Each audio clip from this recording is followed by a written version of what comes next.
Buenas tardes a todas y todos. Soy Carla Peñalosa, académica de la Universidad de Chile. Hoy estaré moderando el primer diálogo de la jornada de la tarde, titulado El rol de los museos y sitios de memoria en la lucha contra el negacionismo y la repetición, temática que se relaciona con este espacio del Museo de la Memoria y los Derechos Humanos, conocido como el Nunca Más, consigna fundamental de la verdad, la justicia y la memoria, y que hace alusión al desafío que tiene el Estado, sus instituciones y la ciudadanía para que las violaciones a los derechos humanos nunca más vuelvan a ocurrir. Sabemos que esta consigna por sí sola no es suficiente y por ello hay que trabajar permanentemente. Sobre esto y el rol de los espacios de memoria es lo que queremos conversar hoy. La idea es que durante este diálogo intentemos responder y reflexionar sobre cómo los sitios de memoria confrontan las acciones y fenómenos recientes de negacionismo, relativismo y reivindicación de los pasados autoritarios que funcionan como antesala de la repetición, y cómo abordan las violaciones a los derechos humanos ocurridas en el presente.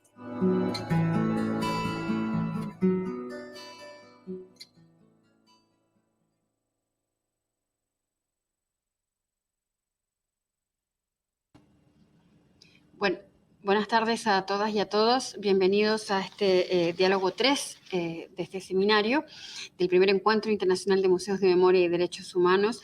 Y los saludamos muy especialmente desde aquí, desde el auditorio del Museo de la Memoria. Vamos a presentar a nuestros panelistas de hoy de la mesa que se titula El rol de los museos y sitios de memoria en la lucha contra el negacionismo y la repetición. Cómo se confronta desde los sitios de memoria con los fenómenos recientes de negacionismo, relativismo y reivindicación de los pasados autoritarios que funcionan como antesala de la repetición. Esa es la pregunta que nos haremos y para ello quiero presentarles a nuestros panelistas. En primer lugar, Maurice Politi, director del Núcleo de Preservación de la Memoria Política de Brasil, quien es miembro fundador y actual director administrativo del Núcleo de Preservación de la Memoria Política, fundado en 2009 en Sao Paulo. Fue en su juventud miembro del Grupo Revolucionario Ação Liberadora Nacional, ALN. Preso en 1970 a la edad de 21 años, recibió una condena de 4 años de cárcel política. Después de cumplir la totalidad de su condena, fue expulsado de Brasil y pasó a vivir como exiliado en Israel por 5 años, regresando a Brasil después de la ley de amnistía de 1980. En el 2007 pasó a actuar nuevamente en el campo de los derechos humanos y de la memoria política en calidad de investigador y expositor. En febrero de 2010 fue convocado por el ministro de la Secretaría de Derechos Humanos de la Presidencia para coordinar desde Brasilia el proyecto Derecho a la Memoria y la Verdad. En esta función, que ejerció hasta 2011, participó como asesor de la puesta en marcha de la ley, creando la Comisión Nacional de la Verdad en Brasil. Actualmente coordina el equipo que está finalizando los planes para la puesta en marcha de un nuevo memorial en la ciudad que se llamará Memorial de la Lucha por la Justicia. Maurice, muy bienvenido. Vamos a darte enseguida la palabra. Por favor. En esta función, que ejerció hasta 2011. Muchas gracias, Carla. No sé si vas a presentar a Irache o después la presentas. ¿Te parece si comenzamos a hablar y después, antes que le toque a Irache, la presento? Perfecto. Bueno, entonces muchas gracias. Pídole a Belén que empiece mi presentación. Quería, en primer lugar, agradecer al equipo del Museo de Memoria y Derechos Humanos de Santiago, con quien tengo una amistad de ya de más de 10 años, el haberme invitado a este panel, ¿no? Yo preparé una breve presentación porque me dijeron que teníamos solamente 15 minutos, así que podemos empezar. No sé si se puede compartir la presentación. Perfecto, sí. Bueno, de eso es lo que vamos a hablar, que Carla mencionó. Podemos ir a la otra. Bueno, yo quería, en primer lugar, un poco, para quien no nos conoce todavía, de la asistencia, porque tenemos ahí en el YouTube más de 25 personas asistiendo. El núcleo fue creado, como Carla mencionó, en 2007. Inicialmente, la iniciativa fue de un grupo de expresos políticos que se organizaron en función de la memoria, del rescate de la memoria. En 2009 nosotros tuvimos una personalidad jurídica aceptada por el gobierno y pasamos a actuar en la conformación de lo que es el único o uno de los pocos museos de memoria que hay en Brasil, que es el Memorial de la Resistencia en São Paulo, que mañana su coordinador estará en la mesa aquí en este encuentro. Y el Memorial de Resistencia es realmente el lugar donde era una cárcel política y que se convirtió en un museo que es visitado aproximadamente por 70.000 personas años antes de la pandemia, ¿no? 70.000 de jóvenes que visitan uno de los lugares más emblemáticos de la ciudad de São Paulo. El lema del núcleo de nuestra entidad es conocer el pasado para entender el presente y construir el futuro. Nosotros fuimos los primeros miembros de Brasil a ser parte de no solamente de la Coalición Internacional de Sitios de Negocio, de Conciencia, perdón, como también de la RESLAC, de la Red Latinoamericana y Caribeña. Y en nuestras tareas está la promoción activa de otros lugares de memoria, como el que mencionó Carla, que estamos ahora en vías de inaugurar dentro de un año, que es el Memorial de la Lucha por la Justicia, en el edificio que era la antigua sede de las auditorías militares, donde se hacían los juicios militares a los perseguidos políticos. Y nosotros al mismo tiempo prestamos asesoría a la creación de otros lugares en Brasil, en todo el Brasil. Tenemos lugares, lamentablemente, en muchas provincias de Brasil que no se formalizaron todavía, pero que están la sociedad civil en la lucha por conseguir otros lugares. Y dentro de lo que hacemos, las actividades educativas y culturales, de la cual certamente voy a hablar y voy a mostrar algunas fotos, uno de los principales que se tornó una marca del núcleo de memoria es lo que llamamos los sábados resistentes, que es unas actividades los sábados una vez al mes, a veces 2 veces al mes, trayendo a la juventud los problemas del pasado y ligándolo con el del presente. Podemos pasar a la próxima, que quiero quedarme en mi tiempo. Bueno, estamos hablando de negacionismo y es realmente el tema del momento, no solamente en América Latina, como en Europa y en Estados Unidos. Quería recordar algunos ítems al respecto del negacionismo para que sepamos de qué estamos hablando y de qué simboliza este hecho, ¿no? Entonces, hay que lembrarse que desde la antigüedad, siempre fue una práctica sistemática el distorsionar, el borrar o el negar hechos históricos, ¿no? Quiero hacer referencia, por ejemplo, a los primeros cristianos que fueron tirados a los leones después que eran considerados o fue dicho que ellos eran caníbales porque se distorsionó el sentido de la Eucaristía, ¿no? Entonces, beber el sangre de Cristo y comer el sangre de Cristo para muchos de los romanos se tornó un hecho de canibalismo y además fueron acusados de ser incestuosos porque llamaban a todos de hermanos. Entonces, una característica así de una distorsión histórica y política adecuado al momento que se estaba viviendo, ¿no? Hay otros ejemplos, hay ejemplos en la Inquisición, ¿no? Hay ejemplos de las brujas de Salem, cuando en 1600 se quemaron 20 mujeres en Estados Unidos por el hecho de considerarlas brujas. Y más recientemente el negacionismo se vio durante el siglo XX con el asunto de la negación de la Shoah, ¿no? El hecho de que no se cree que el holocausto ha existido, o distorsionando el sentido de la palabra nacionalsocialismo, diciendo que la Shoah, que el partido era un partido de izquierda porque se llamaba nacionalsocialista. Eso ocurrió mucho aquí en Brasil durante un tiempo, distorsionando, ¿no? También se distorsiona el asunto de la esclavitud que hubo en Américas, y Brasil, como ustedes saben, es un país que recibió más esclavos de todo el continente.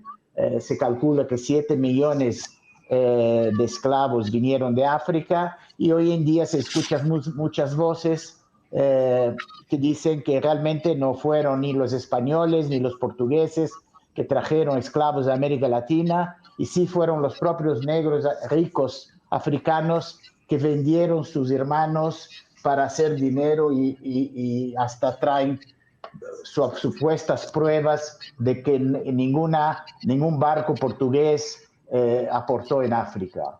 Y así con otros temas como los cambios climáticos, que algunos no reconocen, ¿no? Diciendo, aquí tuvimos el hijo del presidente Bolsonaro, que se fue a Estados Unidos en pleno mes de invierno, y era un día de sol, y él hizo una película diciendo el cambio climático no existe porque estamos en invierno y yo estoy aquí en pantalón corto, ¿no? Entonces son hechos así, la negación de la ciencia, del cambio climático, son aspectos recientes del negacionismo.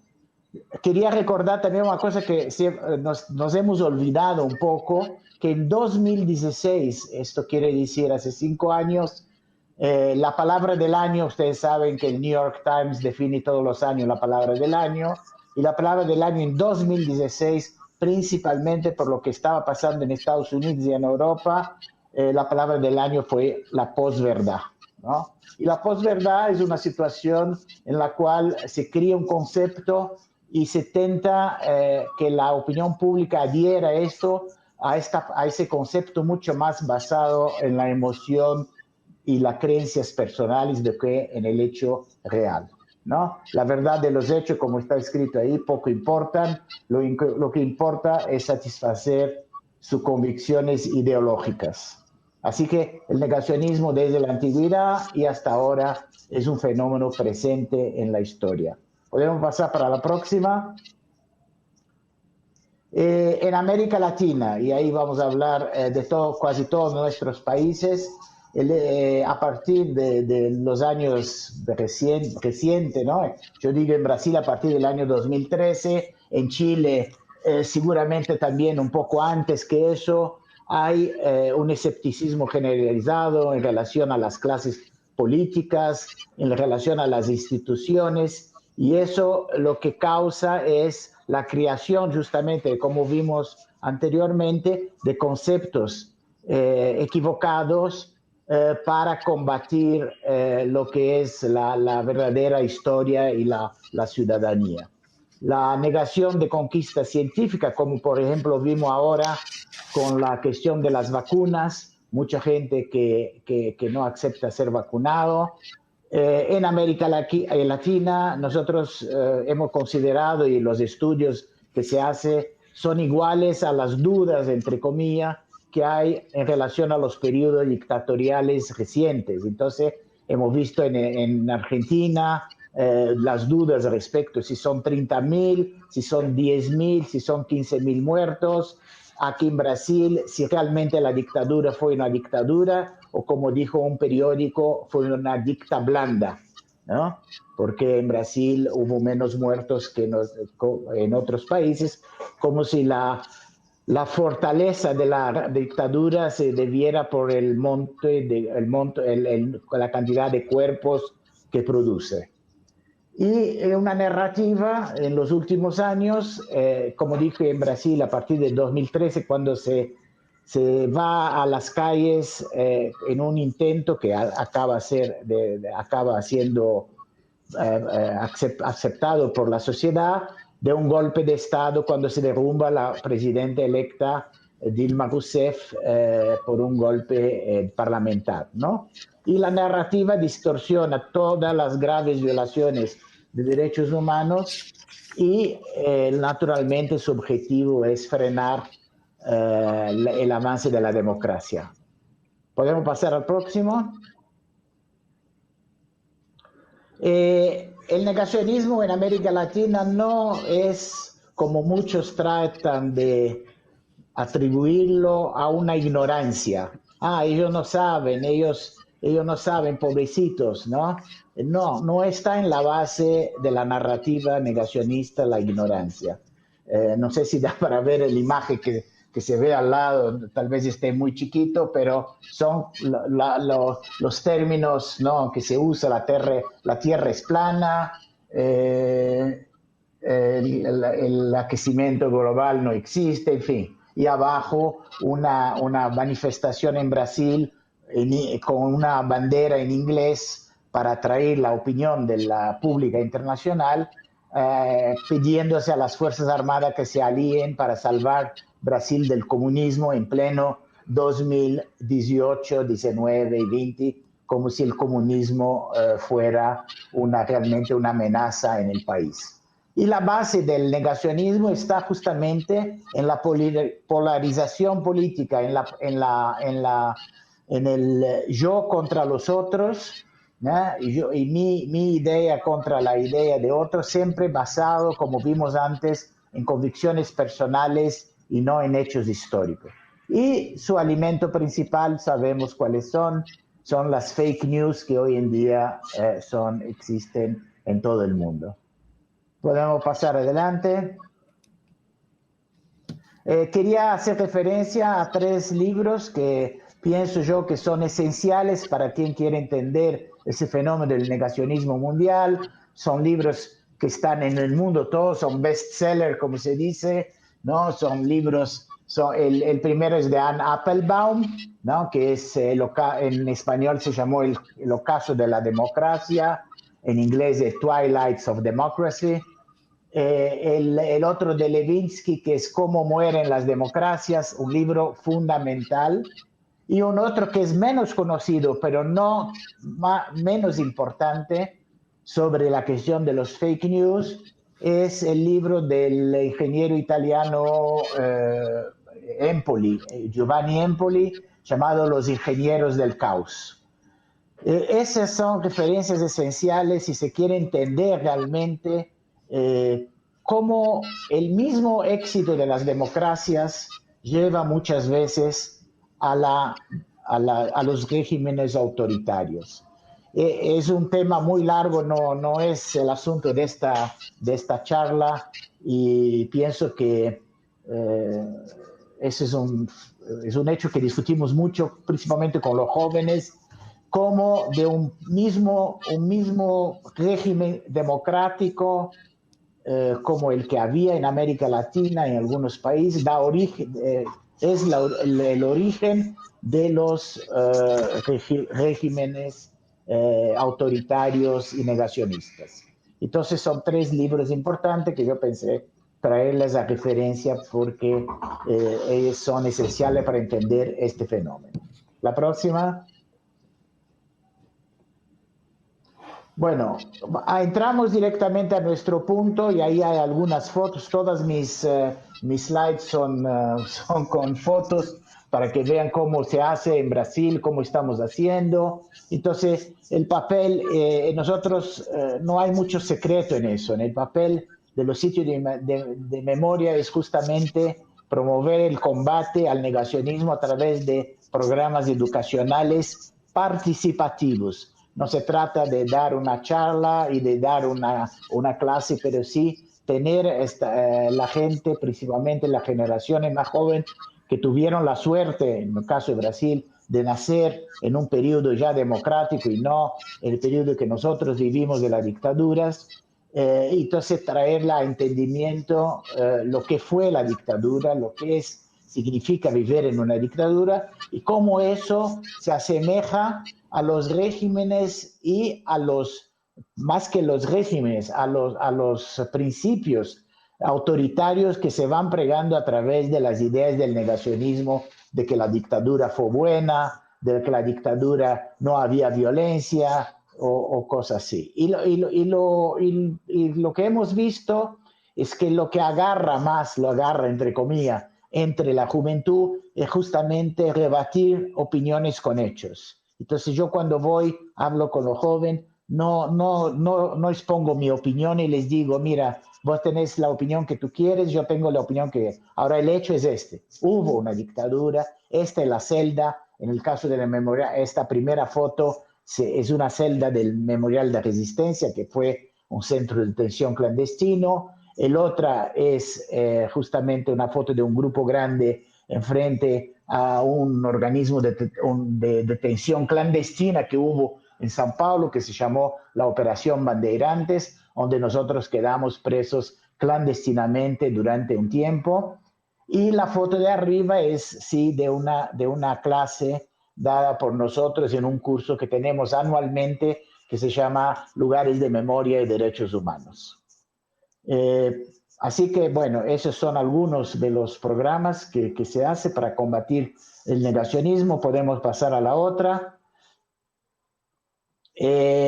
Bueno, también está la promoción de estudios de visitas a distintos lugares de memorias traumáticas del pasado. Ahí no se trata solamente de llevar a los jóvenes a los sitios de memoria de la dictadura brasileña, que fue por 21 años, de 1964 a 1985, con la sucesión de 5 presidentes militares que no fueron electos, que sí fueron elegidos a mano, pero sí se trata de llevarlos a los lugares donde hubo memorias traumáticas del pasado que la historia niega. Por ejemplo, el que está arriba, donde se ve como un arco japonés, es un barrio japonés en São Paulo que se llama Libertad, y irónicamente en este barrio que se llama Libertad y donde se desarrolló toda la colonia japonesa y se estableció, hay una iglesia llamada Nuestra Señora de los Aflitos, no sé si aflitos es una palabra española,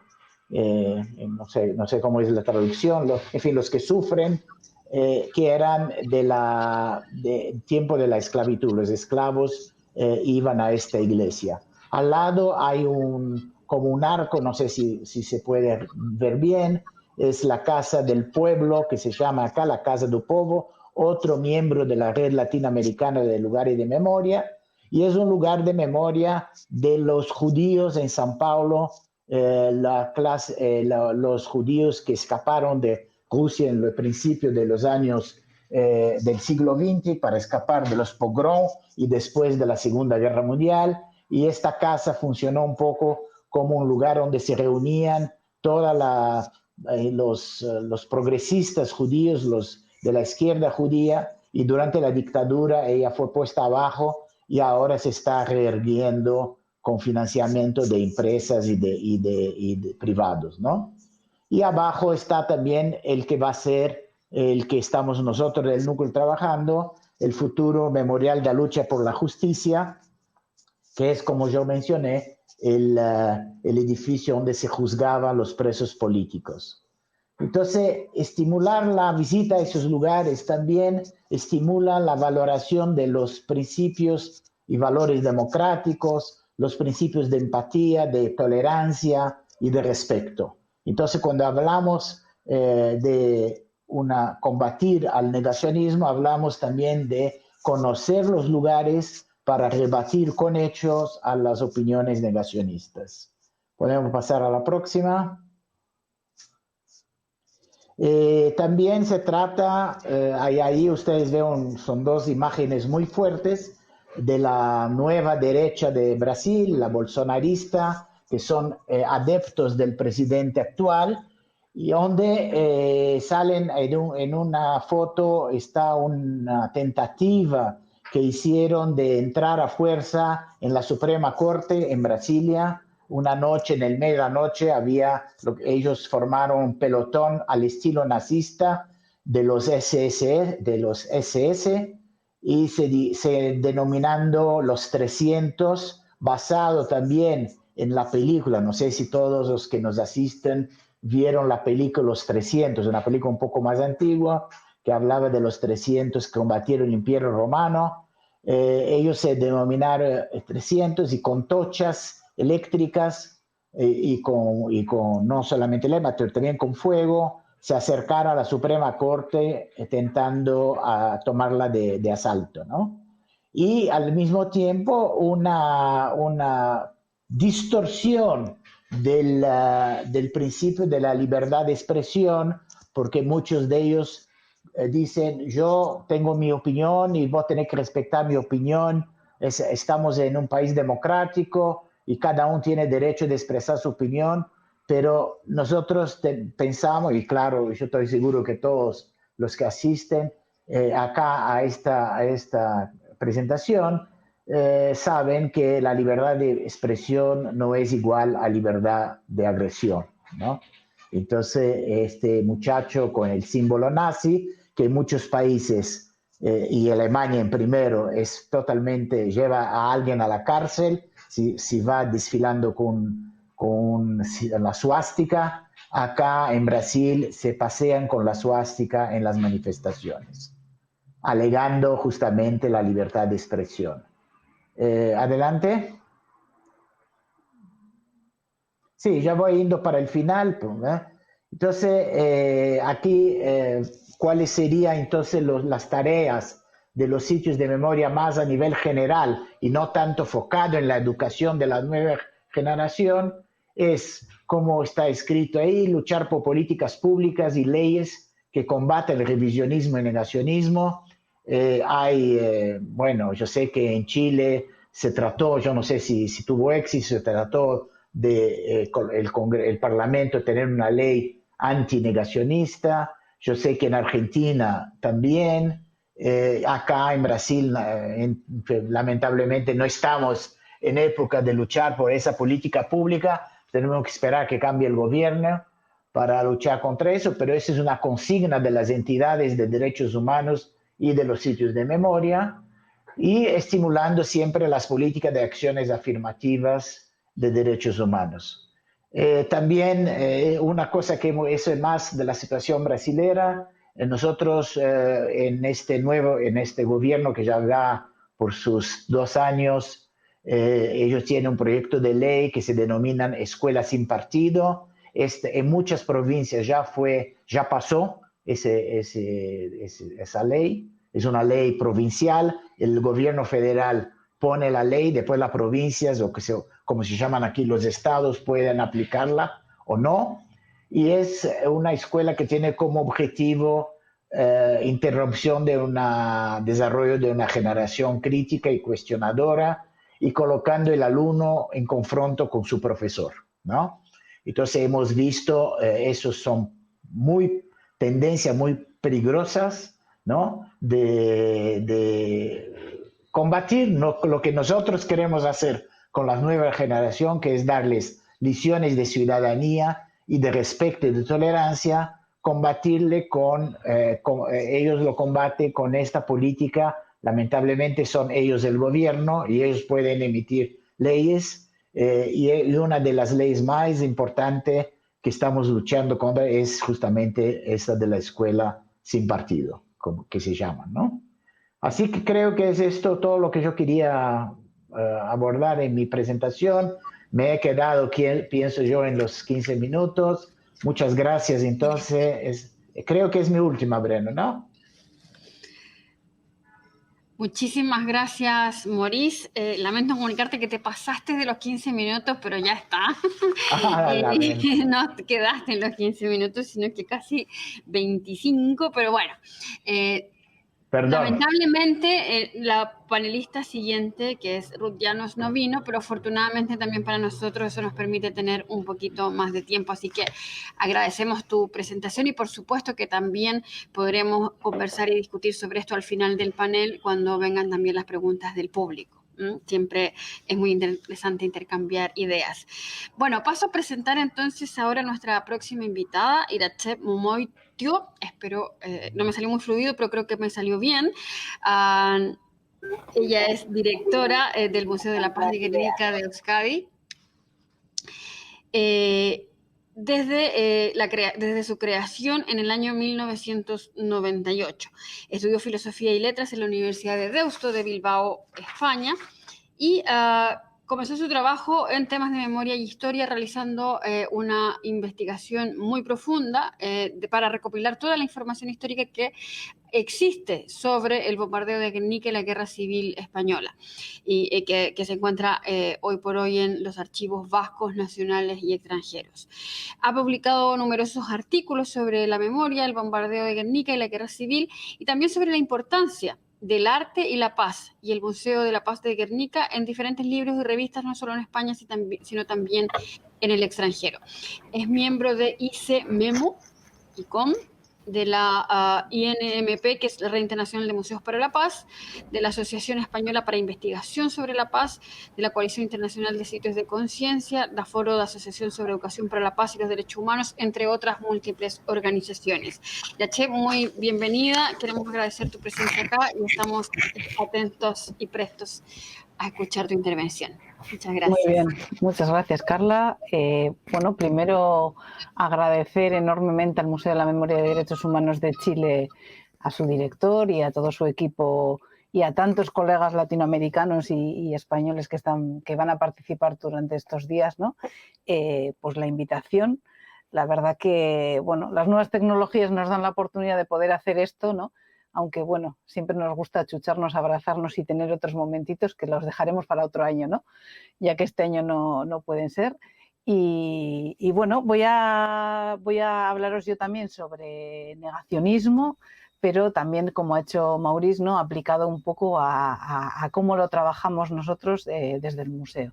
Voy a compartiros la pantalla y luego ya voy a dejar de veros, entonces, si hay cualquier cosa, Carla, me dices porque no voy a poder ver el chat.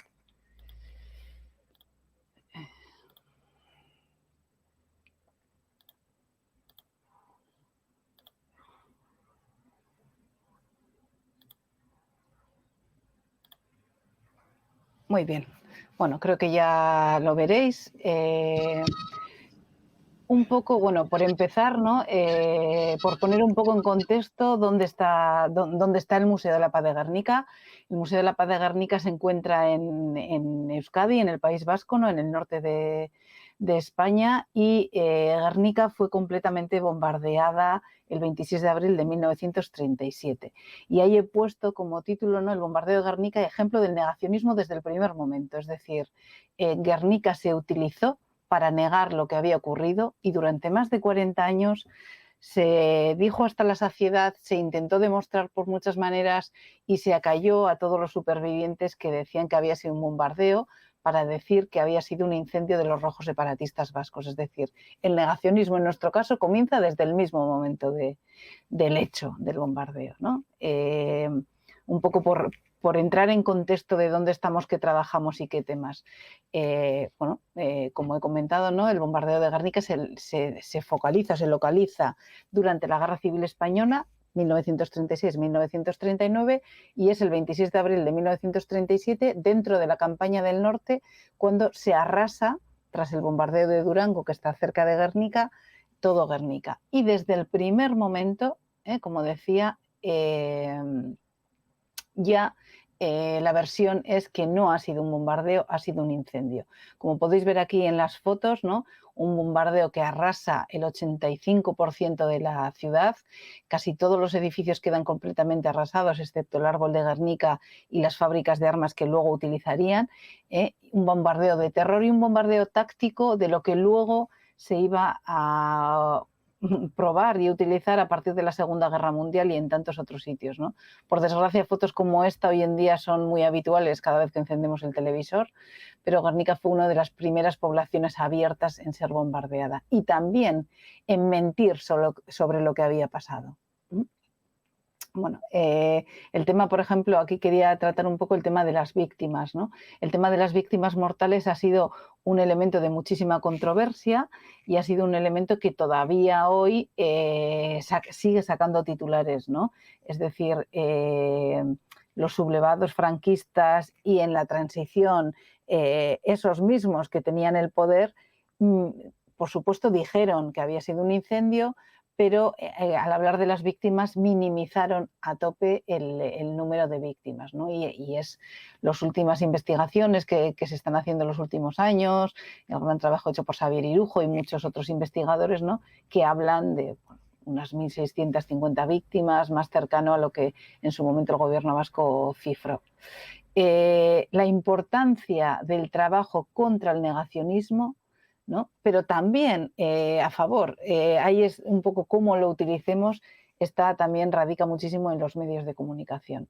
Como decía, el bombardeo es negado desde el primer momento, ya desde Radio Sevilla, desde en los periódicos afines se dice que ha sido un incendio, pero el mismo día del bombardeo, corresponsales extranjeros, George Stier, Noel Mons y otra gente, se acerca a Guernica, ven con sus propios ojos lo ocurrido, escriben sus primeras crónicas y comienza la disputa un poco por ese relato, ¿no? Y por probar que había sido cierto o no. Y 3 días después, el 29 de abril del 37, la ciudad se cierra a cal y canto con la entrada de los sublevados marroquíes, italianos y alemanes, se tapan los agujeros de las bombas y se vuelve a traer a los medios para que prueben que ha sido un incendio y no un bombardeo.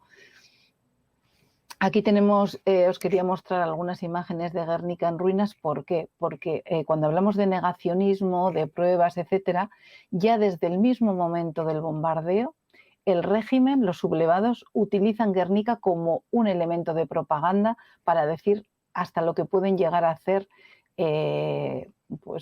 los afines a la República, ¿no? Y es así como durante la guerra también se preparan varias exposiciones que serán llevadas a Burgos, a Sevilla, etcétera, hablando un poco de toda la destrucción creada por los rojos separatistas marxistas y cómo ellos van a ir a reconstruir Guernica.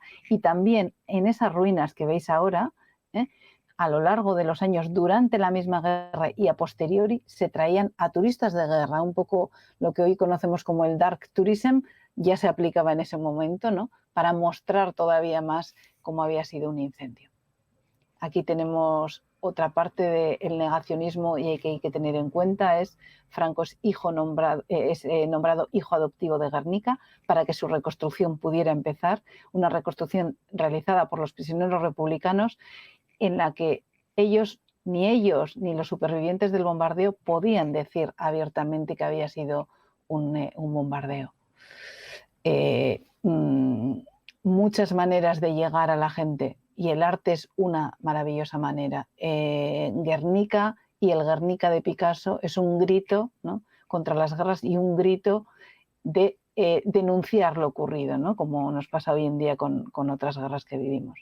El negacionismo, y cuando hablamos del negacionismo hoy, tenemos que tener en cuenta que hay ciertos personajes, yo les llamaría así personajes, ¿no?, que tienen un poder importante y que mediáticamente también en ciertos círculos y en ciertos lugares salen a menudo, siempre negando las evidencias, tergiversando los documentos o minimizando lo ocurrido. Aquí tenemos algunos de los libros de algunos de estos personajes, ¿no? Desde Ricardo de la Cierva, quien atacaba bestialmente a Southworth por todos los detalles que él daba sobre el bombardeo con todas sus pruebas, ¿no?, hasta Pío Moa, que publica como churros, hasta César Vidal, y todos estos libros aparecen en las librerías españolas, en las grandes librerías. Es decir, que una persona que no sabe mucho del tema y que se quiere comprar este libro y no sabe esto, o sea, se puede creer patrañas y muchas mentiras de lo que se está diciendo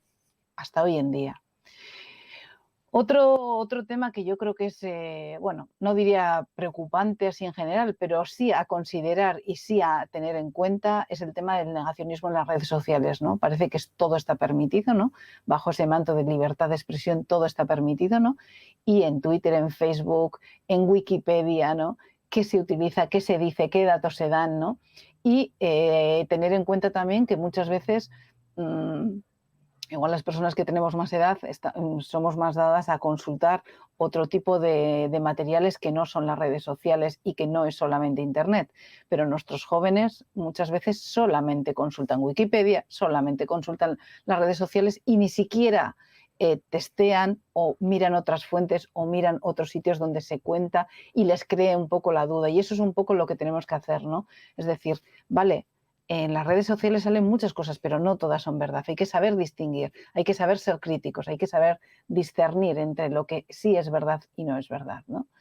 El negacionismo en los medios de comunicación de hoy en día se sigue dando muchísimo. Aquí tenéis algunos de los titulares que yo he puesto, ¿no? El nuevo fichaje de Vox, partidos de ultraderecha que con ese discurso rancio y que siguen diciendo el bombardeo de Guernica se lo inventaron los ingleses, o eso es, este tipo de artículos todavía siguen saliendo y todavía tienen un eco mediático importante. ¿Cómo trabajamos nosotros desde la Fundación Museo de la Paz de Guernica para evitar ese negacionismo o para apoyarnos en la educación, en la investigación, para darle a la gente las herramientas suficientes como para cuando lean una cosa de ese estilo o les llegue un mensaje de ese estilo, decir, esto no es así. Bueno, brevemente, el museo nace en 1998, es un museo que ha trabajado durante muchos años tema paz, derechos humanos y memoria, y que pretende hacer pensar un poco a un visitante crítico sobre 4 cuestiones, ¿no? ¿Qué es la paz? ¿Cuál es el legado del bombardeo de Guernica? ¿Cuál es el testimonio de las personas que lo vivieron y qué pasa con la paz y los derechos humanos hoy en el mundo?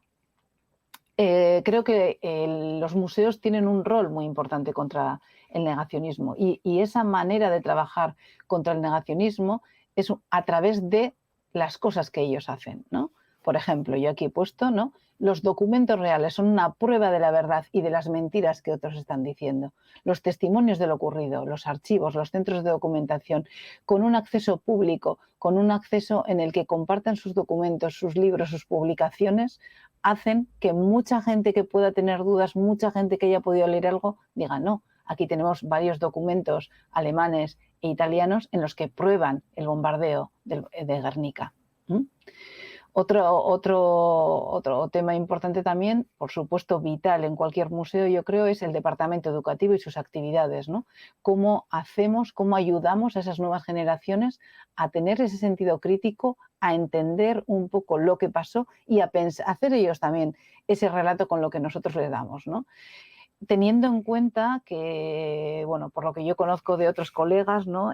Generalmente el currículum escolar de casi todos nuestros países refleja bastante poco estos periodos dictatoriales y estos periodos de falta de libertad. Es decir, que los chavales saben poco, verdaderamente estudian poco en la escuela sobre estos temas, y cuando lo estudian casi al final de curso y de una manera muy rápida, ¿no? Y entonces eso es otro de los peligros, es decir, si ellos saben poco, solamente se fían o solamente van a ver lo que sale en las redes sociales, etcétera, ¿cómo llegar a darles el mensaje verdadero, el mensaje de lo que ocurrió con sus pruebas, ¿no? Creación de materiales didácticos amenos, atractivos, que utilicen diferentes técnicas. Nosotros, por ejemplo, ahora la pandemia nos ha servido para crear 2 materiales online que se pueden ver y consultar desde el museo, ¿no? Uno sobre el bombardeo y otro sobre la guerra civil. Hemos utilizado un juego de Genially para hablar de los personajes, tienen que hacer como pistas, de una manera que les pueda ser un poco más atractiva, ¿no? Como decía también Maurice, ¿no? Importante también conocer ese patrimonio memorial, es decir, ir a los sitios y decir si aquí había un refugio es porque hubo un bombardeo, aquí murió mucha gente, aquí hay estas marcas, aquí hay... Y eso nosotros lo hacemos a través de nuestras rutas guiadas, que tenemos más de 7 rutas guiadas diferentes, que se llaman Memoritur Guernica. También hemos empezado a poner en marcha, hemos diseñado durante la pandemia y a posteriori un taller nuevo educativo sobre las fake news, ¿no? Que creo que es importante. El patrimonio memorial, como esas rutas guiadas también, son otros de los testigos de lo que verdaderamente ocurrió, ¿no? Y el patrimonio memorial del momento, ¿no? Y el patrimonio memorial simbólico a través de esculturas, a través de obras que recuerdan lo ocurrido. Las exposiciones, por supuesto, no hay ningún museo que no tenga, además de su exposición permanente, ¿no? sus exposiciones temporales en las que podamos ahondar en temas que hasta ese momento no se habían trabajado y que son importantes también para esa recuperación de la memoria, para esa verdad y esa justicia, ¿no? Y esa reparación también de todo lo que no se había contado. Las redes sociales yo creo que son vitales para las chicas y los chicos más jóvenes, ¿no? Que igual no tienen tanto placer de acercarse a los libros o a otro tipo de publicaciones, pero sí las redes sociales. Nosotros, por ejemplo, en el 2007 utilizamos Twitter junto con la ETV, con la televisión vasca, para hacer el día del aniversario del bombardeo a lo largo de todo el día. Creamos varios personajes que eran verdaderos, ¿no? Como George Stier, como algún superviviente, como Richthofen, y a lo largo del día ellos a través de Twitter iban mandando mensajes un poco de qué diría cada uno en aquel momento. Y fue una cosa muy seguida y tiene su parte de ficción y su parte de verdad, por supuesto, pero hace que la gente se enganche con lo que tú estás contando. otro tema para mí vital y que será un problema cuando no los tengamos, pero por ahora, por suerte, todavía los tenemos, es el testimonio directo de los supervivientes, de las personas que lo han vivido, de las personas que vivieron ese momento tan trágico y tan terrible, ¿no? Es decir, su testimonio, cada vez que lo cuentan, se te pone la carne de gallina y tú creo que se te pueden ir todas las dudas que te pueden ir cuando tú ves a una persona que te dice yo era niño como vosotros, yo era chaval como vosotros y mi vida cambió completamente tras esto, ¿no? Entonces eso yo creo que es una muy buena manera de luchar contra el negacionismo. Para nosotros también, ¿no? Y yo creo que también es un poco significativo de lo que hoy estamos haciendo, ¿no? Y de por qué la importancia también de juntarnos y de compartir es el trabajo en red.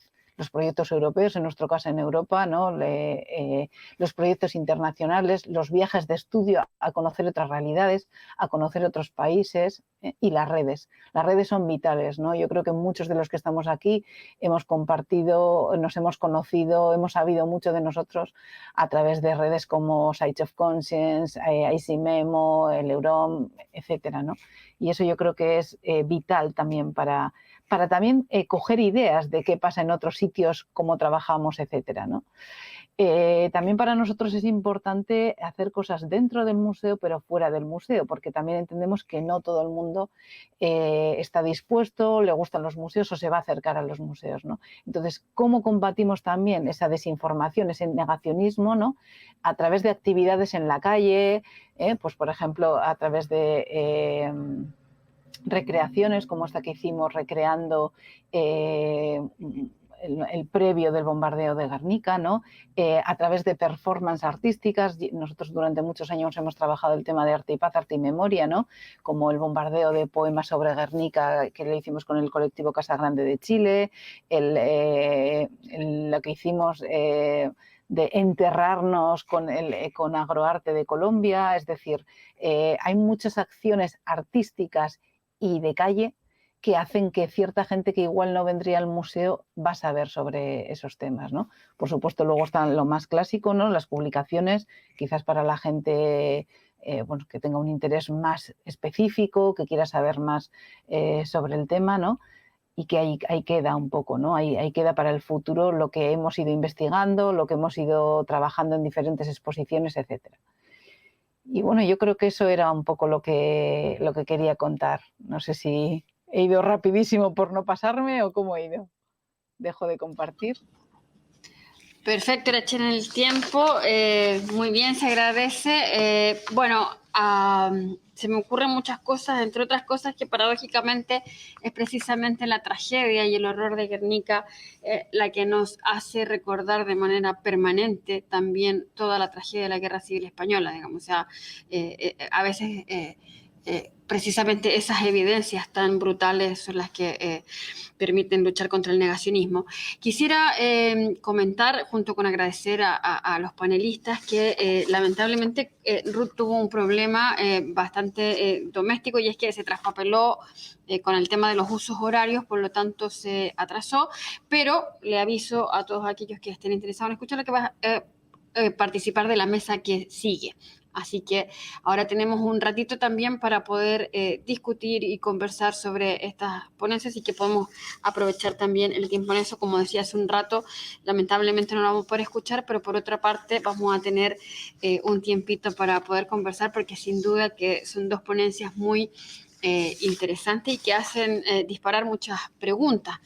Y tal vez la primera reflexión que yo quisiera compartir, y a ver si ustedes pueden plantearlo, así como lo han dicho de alguna u otra manera en sus presentaciones, precisamente el rol de los museos es mostrar, primero que nada, los hechos, las evidencias históricas de lo sucedido, pero también reivindicar la memoria de las víctimas, de quienes han sufrido esos hechos. Sin embargo, asistimos precisamente a...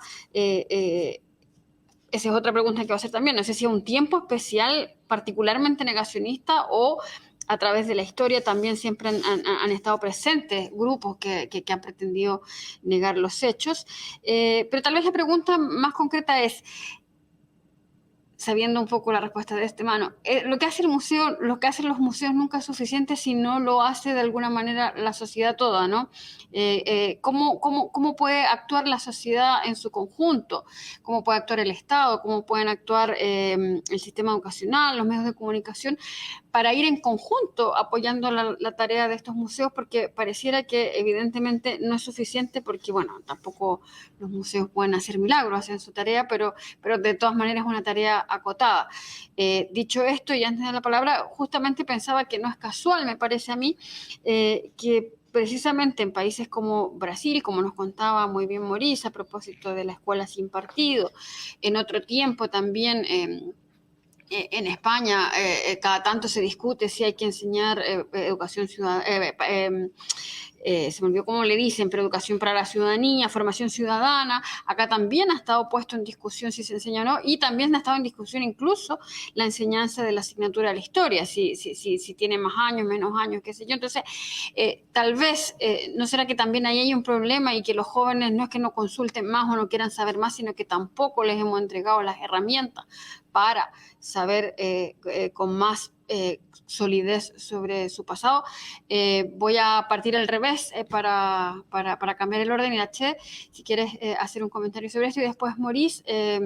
Yo sé que es una pregunta muy grande, pero para que la tomen de donde prefieran. Gracias. A ver, como todo en la vida, no solamente un aspecto va a cambiar todo, es decir, los museos tienen su labor, yo creo que cada vez tienen más claro su labor socializadora y su labor en la comunidad, ¿no? Pero tiene que ir muy acorde con muchas cosas, es decir, y yo creo que tiene que ir muy acorde con la educación, lo cual a veces va muy descompensado en los tiempos, ¿no? Por lo que decía antes, ¿no? Yo, por ejemplo, nosotros tenemos muchísimos visitantes franceses, ¿no? Que le dan una importancia vital a la historia, que cuando vienen, por ejemplo, saben muchísimo más sobre el bombardeo de Guernica y la guerra civil que los alumnos de aquí, ¿vale? Entonces, eso es un tema, es decir, si el currículum escolar no permite y no deja que con profundidad se estudien estos temas, lo nuestro no va a dejar, a ver, les puede llegar, ojalá les llegue, pero no va a quedar más que en la excursión que hice un día y me dijeron algo que fue crítico y que no me sale en el libro de historia. Es decir, tiene que ir junto con eso. Y luego otra parte muy importante también en el tema del negacionismo, yo creo que también es qué cancha le den los medios de comunicación. Es decir, yo a veces aquí me quedo asombrada en España, ¿no? Cómo Vox y partidos de ultraderecha de este estilo pueden decir cualquier barbaridad y sale en todos los medios de comunicación y en todos los periódicos al día siguiente en primera página. Y tú estás organizando, y muchas asociaciones memorialistas están organizando exposiciones, investigaciones, cosas bien interesantes, después de muchísimo trabajo, y no sale ni en una esquinita del medio de comunicación. Es decir, también ahí hay muchos intereses ocultos y también habría que ser un poco más acorde, ¿no? Qué se dice en los medios de comunicación, cómo se trabaja esto en la escuela y luego a nivel social también, ¿no? Yo creo que eso va muy de la mano. Y luego también yo creo que un reto importante para los museos, para los centros escolares, etcétera, es que tenemos que estar muy al día de las nuevas tecnologías, de los nuevos programas y de las nuevas cosas, porque las nuevas generaciones hablan por ahí, ¿no? Es decir, a nosotros nos puede parecer ¡buah!, súper moderno Facebook, pero bueno, yo tengo 2 hijos adolescentes que dicen Facebook, pero madre mía, si eso es de la caverna. Es decir, tenemos que estar en el día a día, en las nuevas plataformas, en las nuevas redes sociales y cómo se trabajan estos temas en ellas. Y a veces a nosotros mismos nos cuesta, ¿no? Porque tenemos una forma de trabajar igual no tan puntual, ¿no? Nos gusta explicar todo mucho más, ¿no? Y estas cosas, pues no sé, que tengas que explicar en un tuit algo así cuando tú tienes mucho más que decir, ¿no? Pero hay que buscar también, yo creo, conocer esos nuevos lenguajes, conocer quién se mueve muy bien también en esos mundos, ¿no? Porque sí es verdad que yo creo que los negacionistas son expertos en moverse en esas zonas, ¿no? Y en ese tipo de medios. Y ahí nos gana la tostada, o sea, ahí hay que luchar contra eso. Muchas gracias, Irache. Maurice, por favor. Sí, yo poco, después de lo que Irache dijo, me tengo que agregar. Yo estoy de acuerdo con ella al respecto de que es solamente una facción de todas las que están luchando por un respeto mayor a los derechos humanos y contra el negacionismo. No va a ser exitosa si no cuenta con la sociedad civil organizada. Y la sociedad civil organizada significa presión sobre los gobiernos, ¿no? Que nosotros hemos visto que los gobiernos es como una hoja de presión. Solamente cifra cuando está ya, solamente reacciona cuando está en su punto más caliente, ¿no? Entonces, la sociedad civil, cuando está organizada, ayuda mucho en combatir estas olas negacionistas y de descreencia, ¿no? Que no se creen. Yo pienso una cosa muy importante, lo que dijo Irache también es, en cuanto tengamos sobrevivientes, y ese es lo que hemos visto. Yo he vivido 7 años en Argentina, he vivido acá en varios países y he visto la generación más vieja la que se va. Yo tengo 72 años, dentro de poco no voy a poder hablar más como estoy hablando ahora, y bueno, ya no habrá más quien hable. Y cuando no haya más quien hable, van a hablar ¿qué? Van a hablar los testimonios de esas personas que van a estar grabados en videos, en películas, y que van a dar, y por eso es tan importante ese trabajo junto a los sobrevivientes, junto a los que pasaron durante esa época, y que puedan, como dijo Irache, poner la piel de gallina en todos los que escuchan, ¿no? Nosotros muchas veces, bueno, la gente se ve chicos que dicen, no creo que eso haya pasado, no creo, no, nunca escuché, no creo que haya pasado. Entonces la mejor forma que los maestros, y eso contamos con las escuelas, claro, las escuelas privadas, las escuelas que todavía no están dominadas por esta hazaña del gobierno de dominar en eso lo que dijiste, Carla, de la educación. Aquí también, aquí se están hablando y ya hay un presupuesto especial para en cada provincia una escuela militar ejemplar, que ellos dicen. Entonces van a hacer que en cada lugar haya una escuela militar, y esa escuela militar va a formar los jóvenes según las directivas del gobierno actual. Entonces eso es un peligro, y contra eso es lo que todos nosotros tenemos que actuar, los museos, pero no solamente los museos, la sociedad civil y la presión sobre los gobiernos, sobre los diputados, ¿no? Y lo que dijo Irache también es muy cierto, el dominio de las redes sociales. Lamentablemente, nosotros no sabemos cómo contratar los robots en Estados Unidos. Acá se ha probado y se ha dicho, y la prensa no noticia eso. Se ha probado de que cada tweet que hay a favor del gobierno Bolsonaro es de una máquina que tiene su IP número tal y tal, y que está en el interior de Virginia, en Estados Unidos, o que está, entonces han descifrado dónde viene, y son máquinas que hacen eso. Y la verdad que eso no hemos podido contestar, ¿no? Entonces, cuando hay un tweet por unas consignas de fuera Bolsonaro, hay 300 que dicen Bolsonaro, el héroe del Brasil, ¿no? Y es considerado, ¿no? Una persona, lo llaman el mito, ¿no? El mito de la historia brasileña. Al estilo de Hitler, al estilo de Franco, considerado, ¿no? O al estilo de Videla en Argentina, o de Pinochet en Chile, ¿no?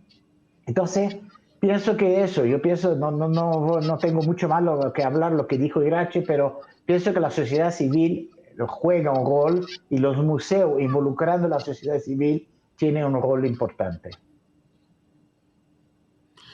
Bueno, gracias, Maurice. Hay algunas preguntas y comentarios en las plataformas donde estamos transmitiendo. Se los voy a leer todos juntos para que si pueden comentar sobre eso.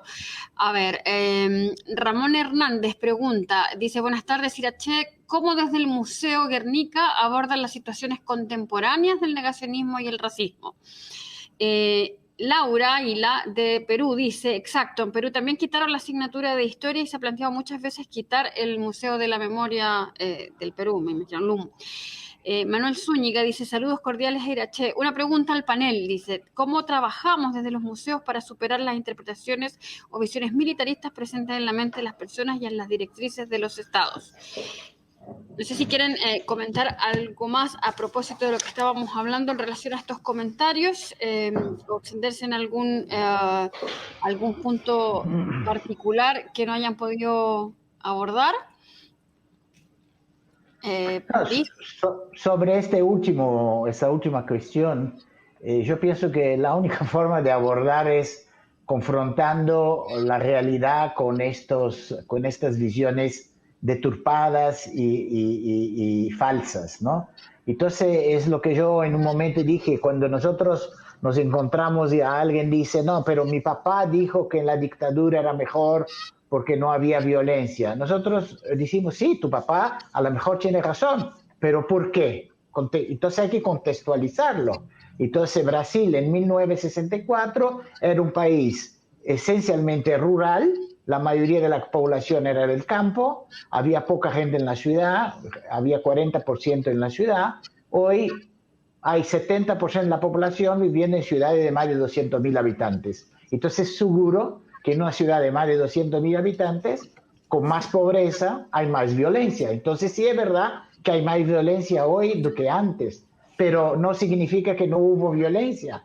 O cuando dicen, el profesor dice, yo estoy en mi aula y le estoy dando aula sobre las violaciones de derechos humanos, y ellos dicen, algunos de ellos dicen, pero profesor, usted está equivocado, esos muchachos eran terroristas, ellos también mataban, ellos también... Entonces el profesor dijo, bueno, yo no tengo cómo contestarle a eso. Entonces lo trae al museo, ellos ven y hablan con un sobreviviente que le dice, sí, ha habido tiros de ambos los lados, pero no quiere decir que sean iguales. Pero uno era el Estado y otra era la resistencia al Estado. Y bueno, se explica de esa forma. Entonces, esa es la forma de trabajar. Yo no sé, yo no conozco otra forma que no sea la de confrontar las opiniones con hechos. Y con hechos dichos por quien los vivió es más importante de que hechos dichos por libros de historia. Gracias. Y por eso es que quieren terminar como en Perú con la enseñanza de historia. Acá también dicen, no es necesario. Casual, gracias, Irache. ¿Quieres Sí, a ver, agregar? bueno, yo también quería decir, pues lo que decía Mauricio, yo creo que todos estamos, por suerte, en la misma línea, ¿no? Y viviendo y sufriendo las mismas cosas, ¿no? A la pregunta de situaciones contemporáneas y cómo lo trabajamos en el museo, yo creo que ha sido mi ponencia, ¿no? Con diferentes ejemplos de cómo lo trabajamos. Igual esta persona llega un poco más tarde. Y el tema de, bueno, el racismo nosotros como tal lo hemos trabajado, por supuesto, como un tema que afecta totalmente a los derechos humanos, ¿no? Pero yo creo que, bueno, siempre podemos aprender, ¿no?, de cómo trabajan otras organizaciones que muchas veces no son museos, ciertos temas, ¿no? Por ejemplo, aquí en Euskadi y en España, ¿no?, un poco para bajar un poco ese tono, esa crispación de racismo en lugares en los que, bueno, pues se quiere confrontar, se quiere poner a la población un poco contra la gente que llega, ¿no? Pues se han hecho muchas campañas que se llaman campañas antirrumores, ¿no? Es decir, cuando te dicen no sé qué o cuando escuches en los medios tal, significa tal. Cuando dicen vienen a invadirnos, a quitarnos el trabajo, solamente es un 1%, es decir, con datos. Yo creo que también la única manera de confrontar es con datos, con documentos. Lo que pasa es que tenemos que saber hacerlo bien y tenemos que saber hacerlo atractivo. Es decir, que nosotros hagamos un informe con no sé cuántos documentos, pues eso a un chaval de 15 años no le va a ser atractivo. Igual tenemos que crear un juego, igual tenemos que crear un escape room con pistas en las que le hablemos de, a ver, te ha llegado esta noticia, léela, ¿te la crees? ¿Por qué no te la crees? ¿No? Ciertas cosas así, no sé. Yo creo que, bueno, por ejemplo, encuentros como estos son muy interesantes porque te das cuenta de que en muchos países, o en casi todos, no estamos hoy en día en la misma tesitura, ¿no? Y todos estamos un poco haciendo prueba-error, a ver qué funciona y qué no. Y compartir qué hacen otros, pues nos da también a nosotros pistas, ¿no? A decir, y yo creo que también compartir y analizar esos análisis sociológicos de por qué se ha creado en un momento, por qué en un momento salen como una seta y no se cortan de decir, ¿no? En España durante muchos años, ¿no? No sé, hasta que Vox ha salido ahí y ha cogido el micrófono, ¿no? Muchas barbaridades de las que se dicen, o sea, eran impensables decirlas con ese altavoz, ¿no? Pero ahora todo vale. Entonces, ¿cómo luchamos contra eso, no?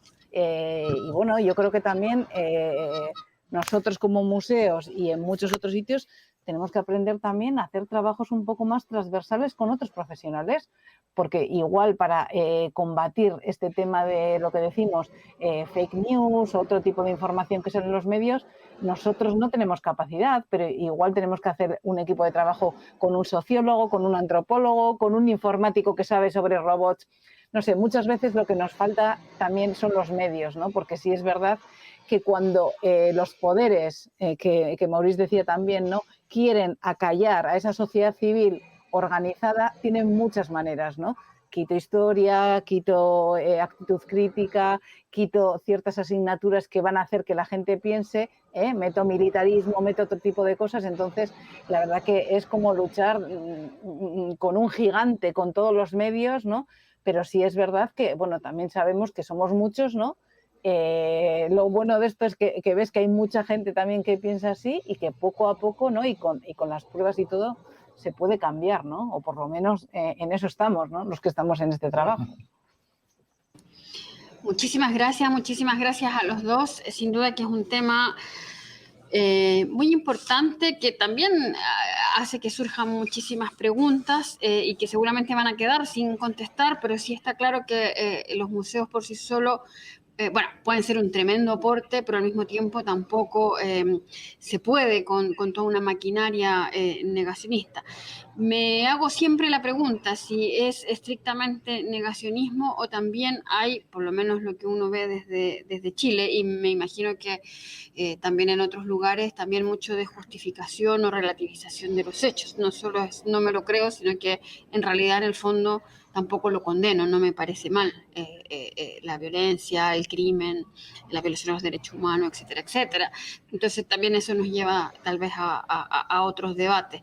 Tal vez también queda abierta la pregunta si vivimos un momento particularmente complejo y amenazante en relación al tema, o la verdad es que ha sido una constante también en las tragedias del siglo XX y XXI de que haya grupos que tratan de instalar discursos negacionistas y etcétera, digamos, ¿no?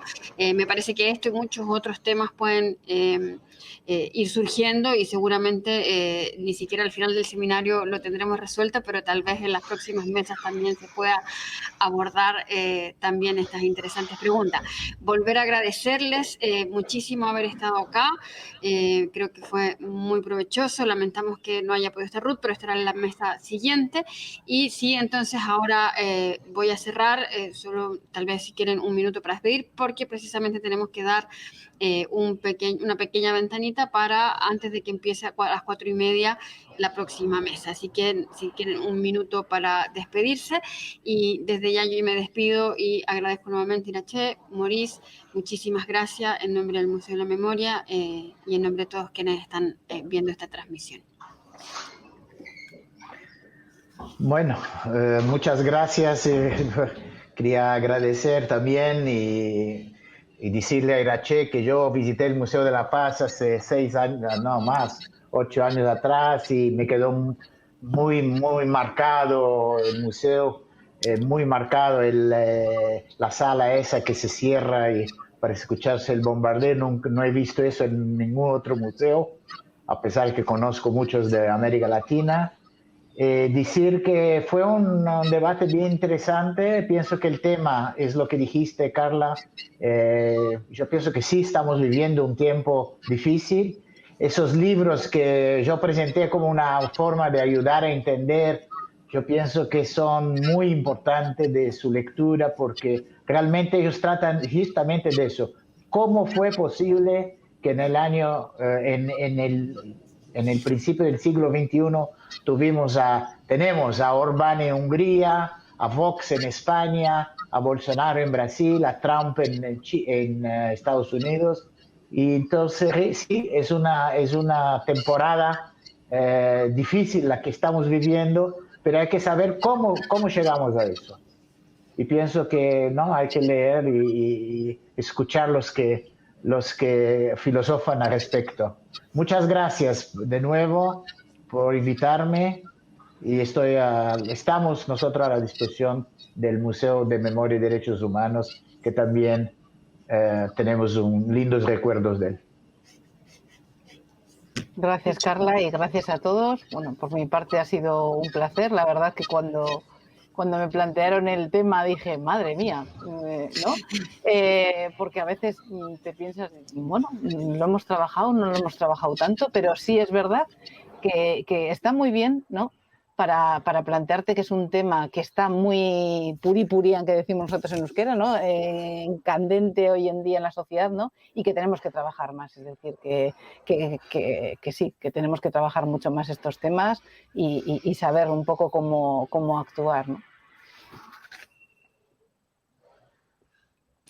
Bueno, muchas gracias y quedan todos entonces invitados, todas y todos, a la próxima mesa de este seminario que recién arranca hoy y seguirá hasta el viernes. Chao, chao. Chao.